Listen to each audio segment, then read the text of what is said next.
Sir Charles Spencer Chaplin KBE, the 16th of April 1889 to the 25th of December 1977, was an English comic actor, filmmaker, and composer who rose to fame in the era of silent film.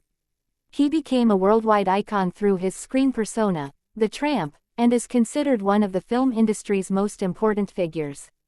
His career spanned more than 75 years, from childhood in the Victorian era until a year before his death in 1977, and encompassed both adulation and controversy. Chaplin's childhood in London was one of poverty and hardship.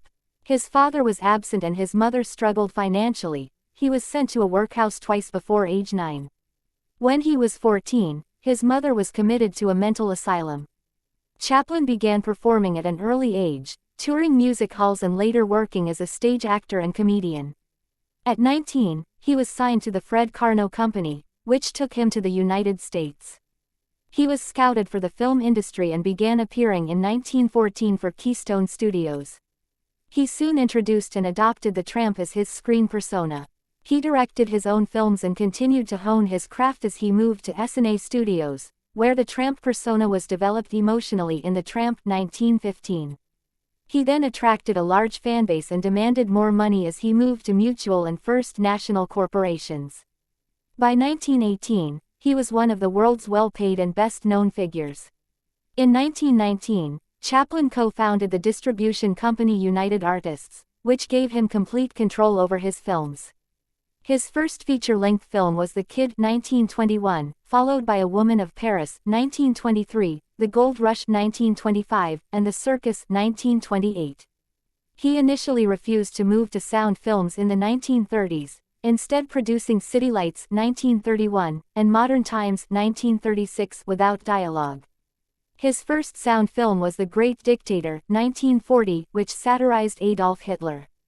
The 1940s were marked with controversy for Chaplin, and his popularity declined rapidly. He was accused of communist sympathies, and some members of the press and public were scandalized by his involvement in a paternity suit and marriages to much younger women.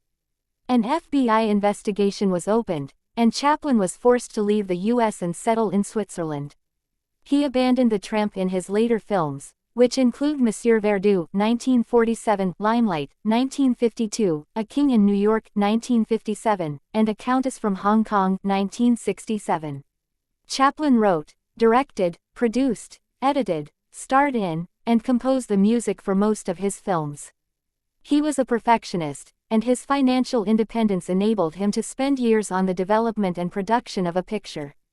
His films are characterized by slapstick combined with pathos, typified in the Tramp's struggles against adversity. Many contain social and political themes, as well as autobiographical elements. He received an honorary Academy Award for the incalculable effect he has had in making motion pictures the art form of this century, in 1972, as part of a renewed appreciation for his work. He continues to be held in high regard, with The Gold Rush, City Lights, Modern Times, and The Great Dictator often ranked on lists of the greatest films.